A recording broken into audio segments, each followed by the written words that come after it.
Welcome to the Inclusive Growth Show with Toby Milden. Future-proofing your business by creating a diverse workplace. Hey there, thank you ever so much for tuning into this episode of the Inclusive Growth Podcast. I'm Toby Milden, and today I'm joined by a fellow author, Buki Mosaku. Buki is the founder and chief executive of a London-based diversity and inclusion consultancy called Diversity Think Tank, and they specialize in workplace bias and diversity and inclusion consultancy. Buki is one of the world's foremost bias navigation experts. He's cracked the code for calling out unconscious bias within the workplace and stopping it within its tracks. And he details this within his book, I Don't Understand, Navigating Unconscious Bias in the Workplace. So I'm really excited to just spend a bit of time with Buki to understand his thought leadership in this area. So Buki, welcome along. It's lovely to see you. Yeah, it's a pleasure to be here, Toby. Thank you. So before we dive into the questions that we've prepared for today's interview, can you just elaborate a bit on who you are, what you do, and that kind of thing? Yeah, well, I'm from London, West London, Notting Hill Gate, and basically I've spent the last 22 years, or coming into the 23rd year, in a consulting capacity, working with organizations all over the world. Specifically, or originally, corporate development and sales and communication practice focused around training and development, but then latterly moved into the space of workplace bias and navigating that more effectively, because I just felt that not enough attention was allocated to equipping people with skills to address it. So most of the training and most of the consulting and initiatives around this area are primarily focused on awareness. And even when there is any kind of skills transfer, it's more about management being more sensitive, but not enough attention was allocated to equipping people with skills and strategies and skills to navigate it. And so over the last 6 years, that's what we've been doing in Diversity Think Tank. Cool. So when you started to write your book, because I've written my own book and I've got another book coming out soon myself, what were the main things that you were trying to address through the book? Well, as a minority myself, I had been confronted with bias, or at least I had experienced unconscious bias. And it was kind of confusing for me, because whenever I say that, people immediately think, okay, this is a black guy. He's obviously been on the receiving end of racial bias, and yeah, I have experienced racial bias. But the problem was I got confused because I wasn't sure whether it was mine towards the majority or the majority towards me. Initially, I started off with it being the majority towards me, but then sometimes I felt, well, actually, oops, I got that one wrong. And that started to play on my mind. So this led to me trying to address that and coming up with the idea of writing a book called I Don't Understand. And the reason I called it I Don't Understand was because whenever you're on the receiving end of bias, right, the overwhelming feeling that you have is a feeling of, I just don't understand how this person could be so insensitive. I just don't understand the injustice, the incivility of this behavior. And you're calling it in. Well, instead of calling it in, what if you could call it out? So that became the quest for me, to understand how to call that out, and also just to understand the interpersonal dynamics that drive workplace bias, unconscious workplace bias. So I hope I answered your question there. Yeah, absolutely. I mean, you've got me hooked already. It sounds fascinating. So I know that one of the things that you say is that unidirectional strategies for tackling workplace bias are creating a bit of a diversity and exclusion nightmare. Could you elaborate on that for us? Yeah. I think you understated it. I think a huge nightmare. I mean, it really is. If you look at the figures, if you look at the Fortune 500, there are only 53 women CEOs in the Fortune 500. There's only 7 black CEOs in the Fortune 500. In the FTSE 100, there are 0 black CEOs, 0 openly disabled CEOs. There are, or any disability CEO. Yeah, in the FTSE 100, there are only 3 females in the most senior roles, in the 3 C roles, so CEO, CFO, and chair. So there is a representation problem. And the unidirectional approach seems, and I should just clarify, just in case for everyone, what I mean by unidirectional, the one-way street approach of looking at career-stifling unconscious bias, which is what my book kind of addresses, is the one-way street view of that seems like the right thing to do. But actually, it's creating a diversity and exclusion nightmare, because inadvertently, it excludes the people that it's trying to help. If you have a one-way, if you say, okay, the problem is with us, white, middle class, heterosexual, able-bodied males, right? Or majority, we'll put some females in there as well, right? Yeah. If you say that and we need to sort it out, what you're doing is you're not being collaborative. You're actually being exclusive as opposed to inclusive. And so this mindset leads to what I describe, this unidirectional approach, leads to what I describe as a guilty perpetrator versus hapless victim model. That is, you have these people who look a certain way, walk and talk a certain way. They are the guilty perpetrator. And then you have these people who look a certain way, walk and talk a certain way. They are the hapless victims, right? And so these guilty perpetrators have this original sin, or, that they have to cleanse themselves of in order to make and change their behavior in order to make the world of the poor, hapless victim better. Yeah. The problem with that is that reinforces to the traditional victim that everybody who's in the majority is a guilty perpetrator. So you're reinforcing a bias already. Secondly, you reinforce the bias, and which is one of the most destructive and most demeaning biases of minorities, and that you could cut across all the different minorities, but let me do it from a Black minority perspective, that they're a bunch of hapless victims who can't make it in this world unless you are empathetic to their needs and show them and give them a helping hand. I don't think that's the right way. I think, and as a result, those figures that I mentioned to you are the way that they are because the people that are actually affected have absolutely no input in changing the game. And this is what addressing career stifling bias has been built on for the last 50 years. So to quote Mick Hucknall, a new day has come, and I think we need to spend more time equipping people with skills to navigate it. And when you do that, and the methodology that I kind of promote is a collaborative methodology focused around that called IDU. Yeah, and we'll come on to the IDU methodology in a moment, but it's reminding me, first of all, collaboration is one of the traits of being an inclusive leader, something I talk to my clients about. But as you were describing that, it reminds me of a framework that I quite often share with my clients around mindful leadership, and whether, first of all, do you get trapped in the drama triangle?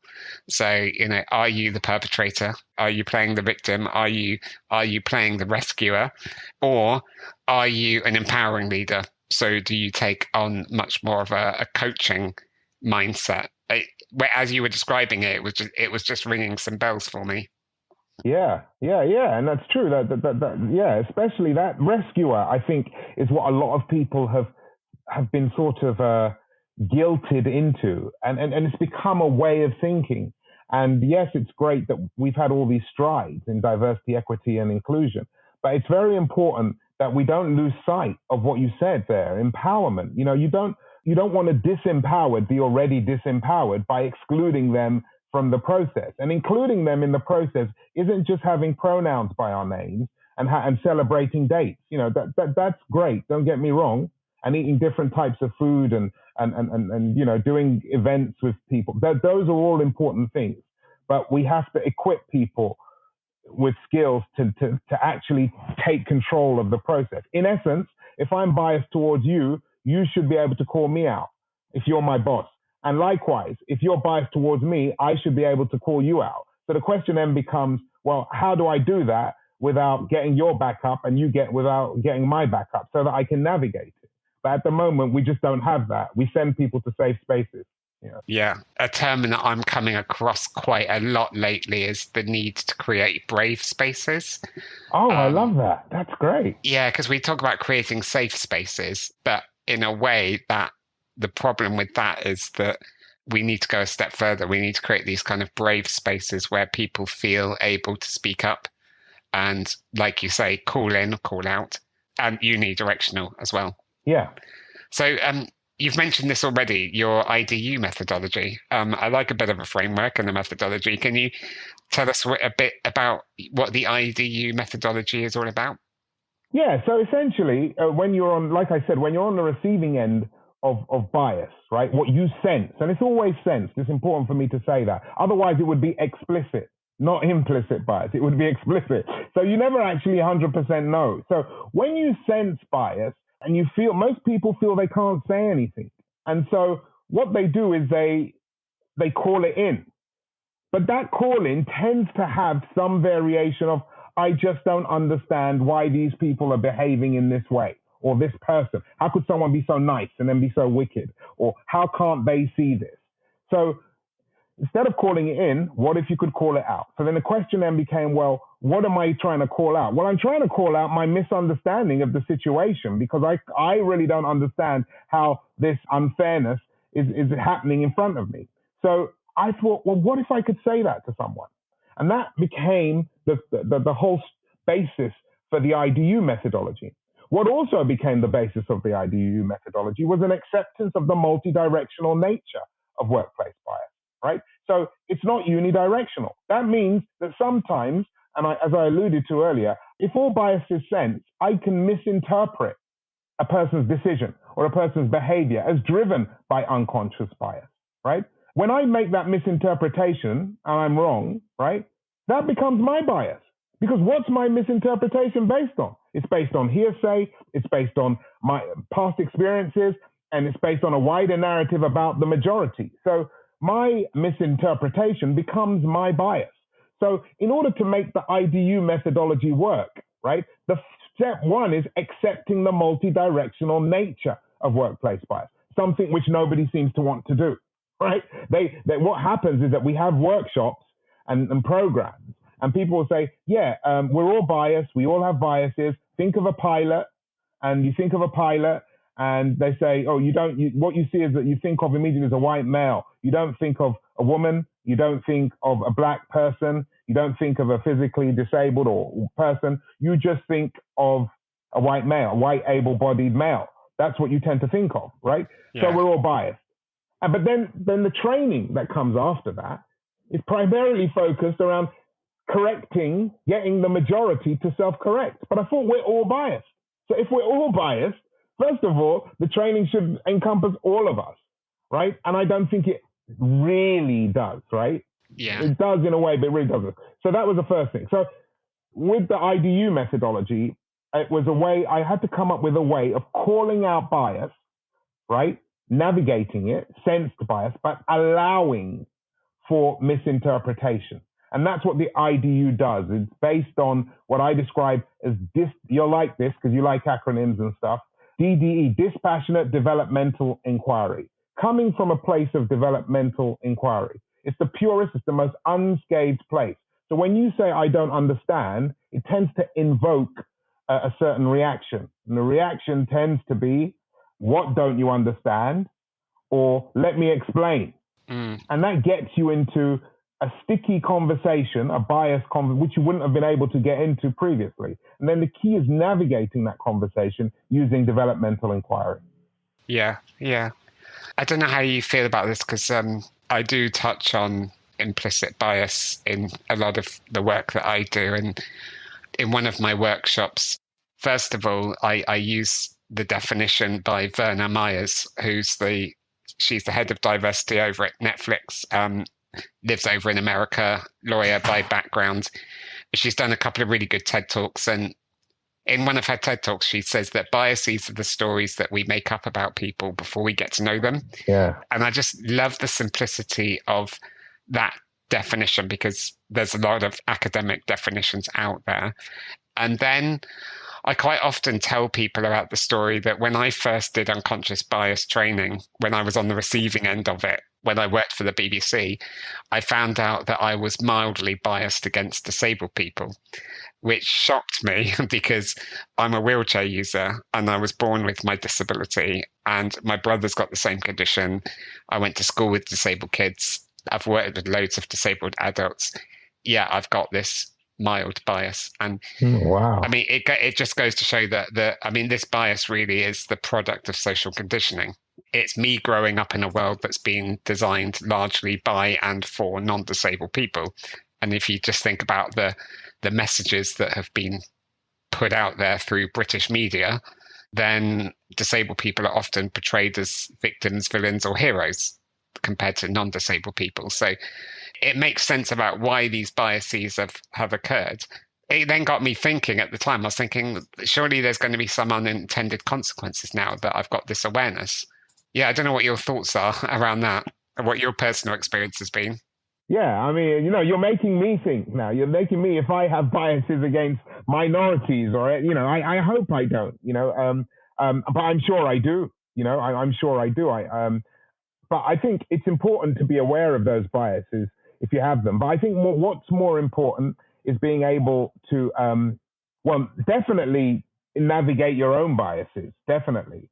Strategically position yourself in a way which enables you to deal with your own bias, but also bias towards you, or sensed bias towards you. We talk, there are issues around representation of certain groups of people. And I think the fastest way to organically expedite the pace at which you increase representation is to empower those people who are underrepresented.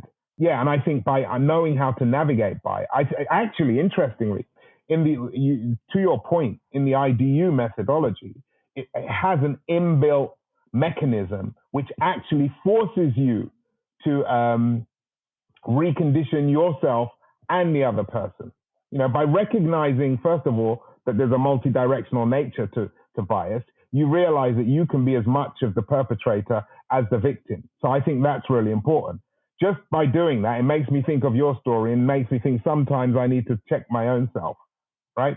So that's the first thing. And secondly, in the process of calling out bias, and we give a way of doing that, in the process of calling out sensed bias, well, one of four things happens, but I can summarize them in two things. The bias towards you calls itself out, right? So it becomes evident to the perpetrator, the unconscious perpetrator. Or what happens is that your reverse bias calls itself out. And it becomes evident to you that you're the one with the bias. Yeah. So, I think that kind of speaks to your point. Absolutely. The framework that I like to use is the SEEDS model that was created by the Neuro Leadership Institute. Don't know if you've come across this, but it's an acronym. It stands for similarity bias, experience bias, expedience bias, distance bias, and safety bias. And I find this a really good way of talking about bias without making people feel like they are homophobic or racist or ableist or sexist, because people, if they don't understand implicit bias, they can often mislabel themselves. We all have our biases, but if we take something like similarity bias, I mean, that basically says that we like to hang out with people like ourselves and that we create in groups and out groups. I mean, it's something that is applicable to you as it is to me. So I think people really understand it when you talk about it in those terms. Yeah. If your company has a great diversity and inclusion strategy, if your organisation has an amazing work culture where productivity is peaking, if the best talent in your industry are working for you, if all your employees are happy and feel included, then feel free to skip this message for about 30 seconds and continue listening to the podcast interview with Toby. But if you feel that your company is lacking in any one of these areas, your employer reputation is taking a hit.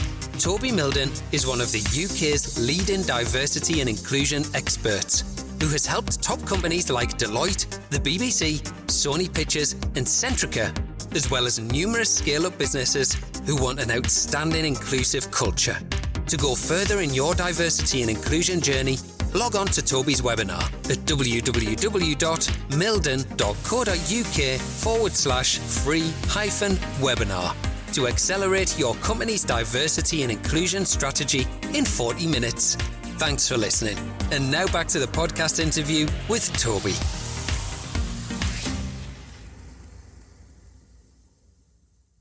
In your book, you draw the distinction between defensive fragility and white fragility.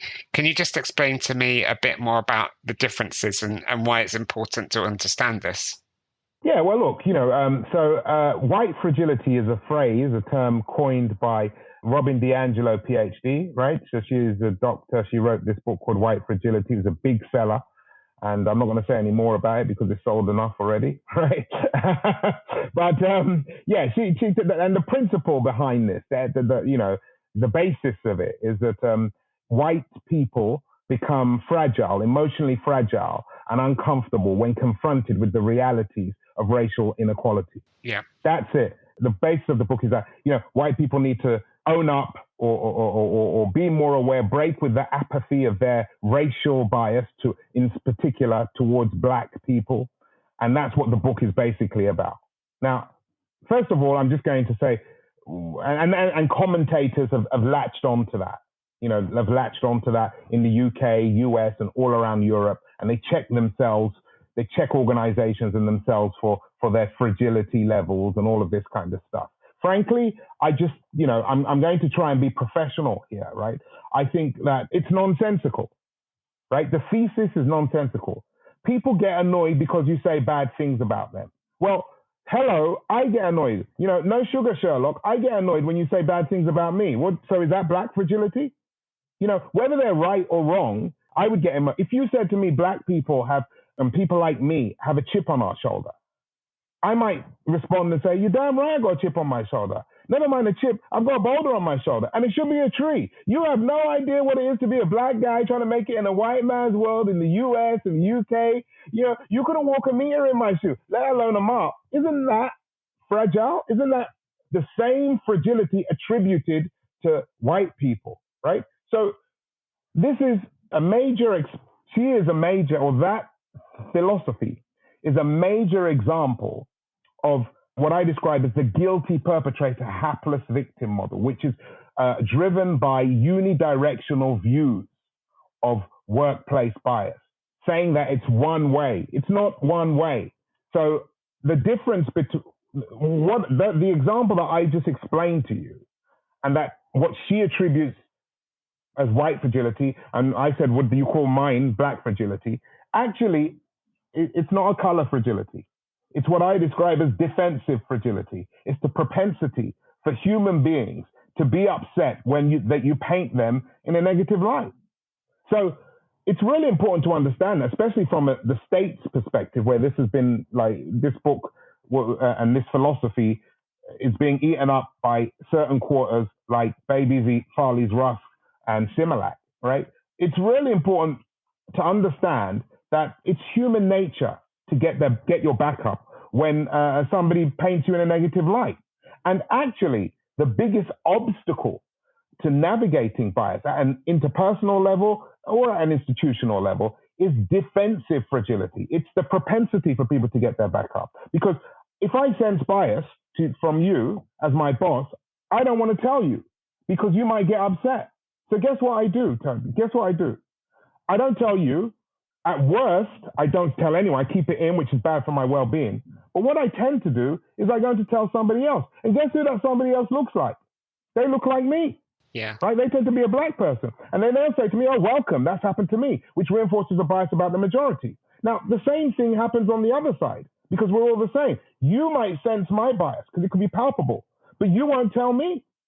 Yeah? What you might do, maybe 3 weeks later, you have a conversation and you might say, oh, I'm not saying that, I'm just using this as an example. And you might have a conversation. You say, yeah, I'm really sympathetic with the equality cause, but sometimes these minorities sense bias, especially these black guys, they sense bias when it's actually not there, right? And the person will say, oh yeah, that's happened to me before, which then reinforces the bias about ethnic minorities having chips on the shoulder, and never the twain shall meet. And this is where we live.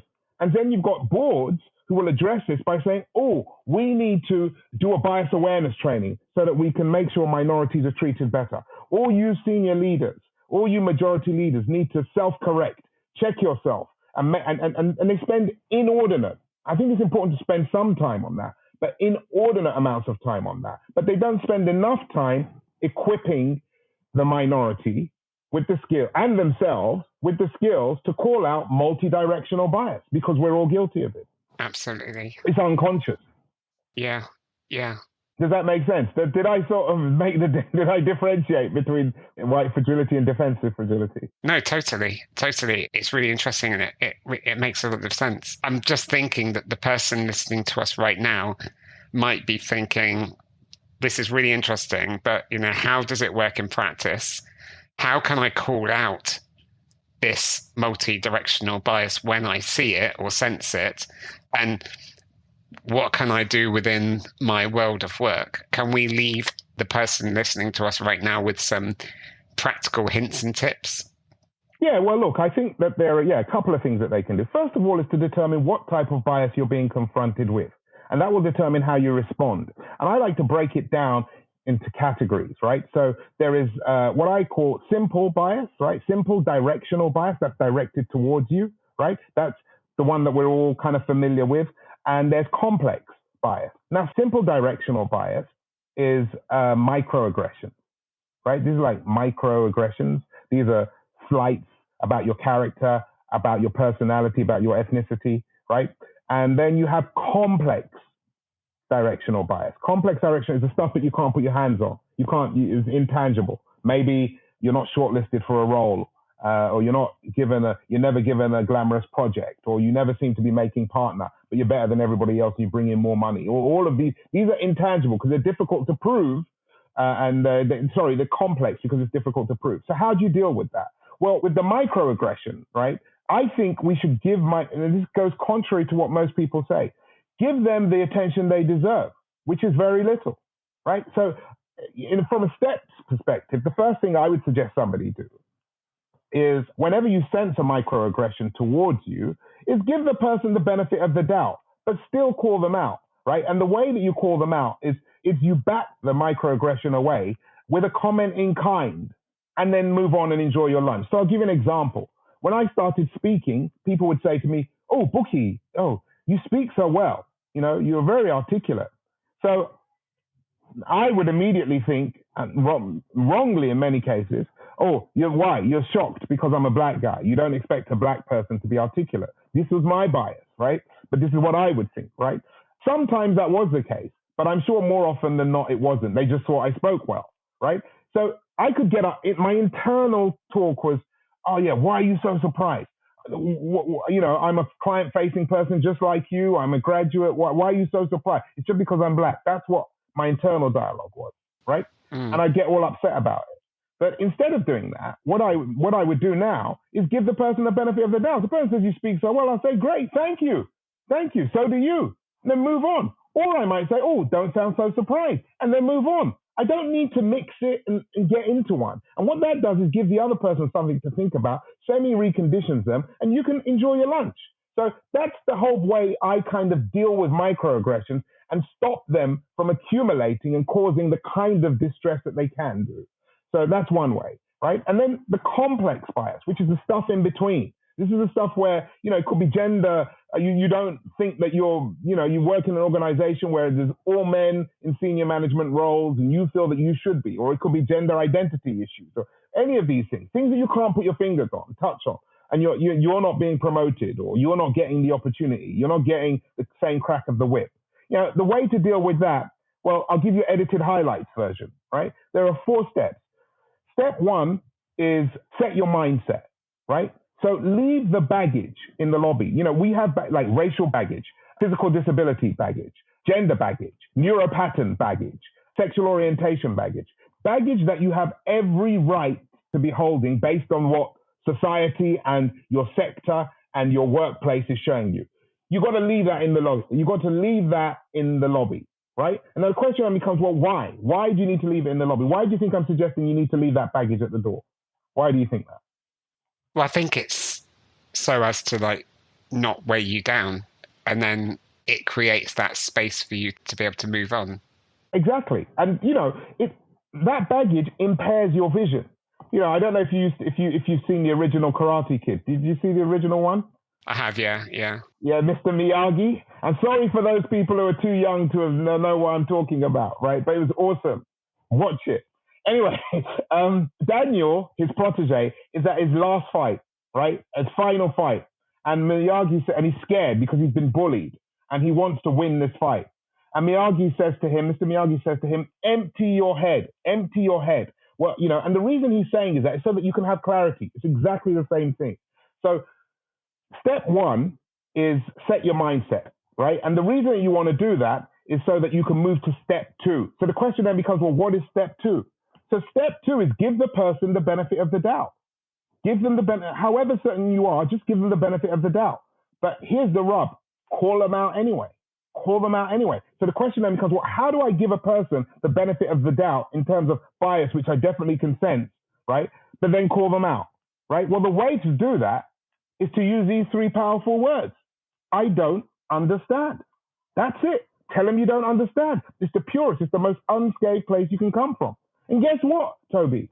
There's more good news, right? When you tell them you don't understand, right? You ignite their natural instinct to give direction, right? So the person will then say, well, what don't you understand? Or let me show you. And now you're into a conversation which would otherwise be sticky about bias, right? And the key is to maintain the developmental inquiry, I don't understand type conversation. And what you're going to find is that the bias, either theirs or yours in some case, will call itself out. And then what you can do, step 4, is collaboratively work with that person to agree next steps. Very simple. And if their bias towards you has called itself out, more often than not, work with you to gain what I describe as worthy recompense for your loss. And if it doesn't work, if you've done all of that and it doesn't work, right, and the person is stubborn or doesn't want to own up to the unfairness, right, for whatever reason, you have a trail of a conversation that you can now go to HR and have, as opposed to doing what most people do is when they sense bias, they don't say anything, they talk to other people or go to a safe space, and we end up walking on eggshells with that manager or leader because we don't know how they see us or how we see them. If they bring a facilitator, the intermediator in, we don't know where we stand. So I think these are 2 gifts I hope your viewers and listeners will find useful. No, it's really, really good. And I'd love to incorporate this into the workshops that I do. I mean, could you, just to bring this to life, that 4-step process that you just described, could you give us like a really quick example of maybe something you've been part of or you've experienced and how you've used that 4-step process? Yeah, so that's a really good question. So I was working for an organization and I sensed, this is how I, from a consulting perspective, I sensed bias, right, in making a decision towards, in terms of giving me the business. And I didn't really know how to deal with it. And normally when you do these things, there's a sort of feedback you're given if the company's nice, and you kind of have to deal with the feedback. But I just sensed bias, to be honest. I felt that I did everything. I was clearly better based on the measurements and the criteria they were using. I thought I was better. So I just said to the person, the key decision maker, there were a few, the key decision maker, just for my own development, this is an IDU type question. What was the criteria behind the person, the company, the vendor that you were using? And in the course of that, the person then came out, told me. And it did. And when they said the criteria, I said, well, yeah, but we met all of that criteria. I met that one. So I still don't understand. And then he said some more. And he said that, and I said, well, we met that, and I still don't understand. And in the course of that conversation, it became clear that all the criteria that he said, he didn't say personality, which would have then made sense. All the criteria said, we had met in spades. So in that situation, I said, well, look, we've met, we've met the criteria by your own admission. We've met this criteria. How do we resolve this? Now, they'd already given the business to somebody else, right? So I said, well, look, what I'd like to do for you, this is from a business perspective, is a pilot. Let me do a pilot of the type of program that we can do, right? And I think given the questionable decision that you came to, which you've agreed, I think that's a reasonable request. And he said, yes, we did the pilot. We went on they loved what we did, right? And they went on to do business with us, not to the complete exclusion of the other organization, but we ended up getting more business with them. And I think, if you look at that, I followed all those four areas. I dropped the baggage, right? I told them which allowed me to say for my own development, right? Which invoked something which you spoke about, the coach in the other person, right?